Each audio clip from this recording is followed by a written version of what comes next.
No, I mean, like I said, that nothing's all good and nothing's all bad. But um, with homeschooling, you really get to leverage the personal relationship you have with your children and the love that you have for your children, or at least the love that you should have for your children, Right. um, into educational opportunity. Um, Oftentimes it is. I mean, some fathers do homeschool, but I think overwhelmingly the majority of homeschooling that takes place by mothers is being administered by mothers, and that makes sense because the mothers are the initial educators.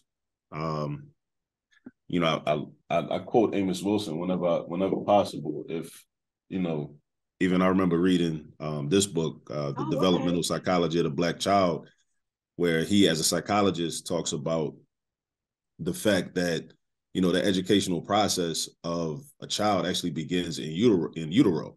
Mm. So that's why it's so important to be mindful and be aware of like what type of environments as a pregnant mother where you have your child that who you're around, what type of conversations you're having, what type of conversations the people around you are having, because the child is like internalizing all that.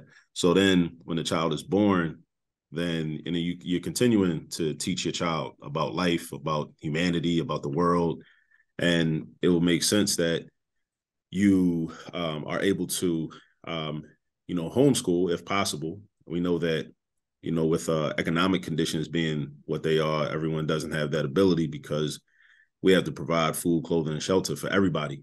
Right. So unfortunately, a lot of people have to go into the workforce. Well, I shouldn't say unfortunately. It just depends on the circumstances. It could be fortunate, it could be unfortunate. But a Yeah. lot of people have to go into the workforce in order to be able to provide economically for the household and contribute to that. But I think if possible, I think more people should at least consider homeschooling. I will say that I think one reason a lot of people do not consider homeschooling is because of a lot of negative propaganda.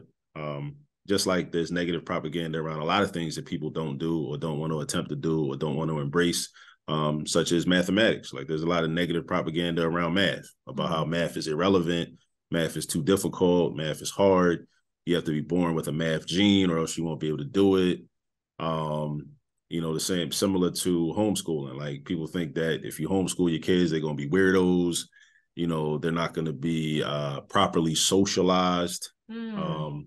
And again, like we should really think. I mean, I think we should have some serious conversations about what that means. So when you say a child is not going to be properly socialized if they're homeschooled, as opposed to being properly socialized from being in a public school or a charter Mm. school or a private school, Mm. then we should really be forced to define what proper socialization looks like. Right. Because Right. I would argue that a lot of the shiftless, unhealthy, inappropriate behaviors that children exhibit and adults exhibit were learned when they were in charter, public, and private schools.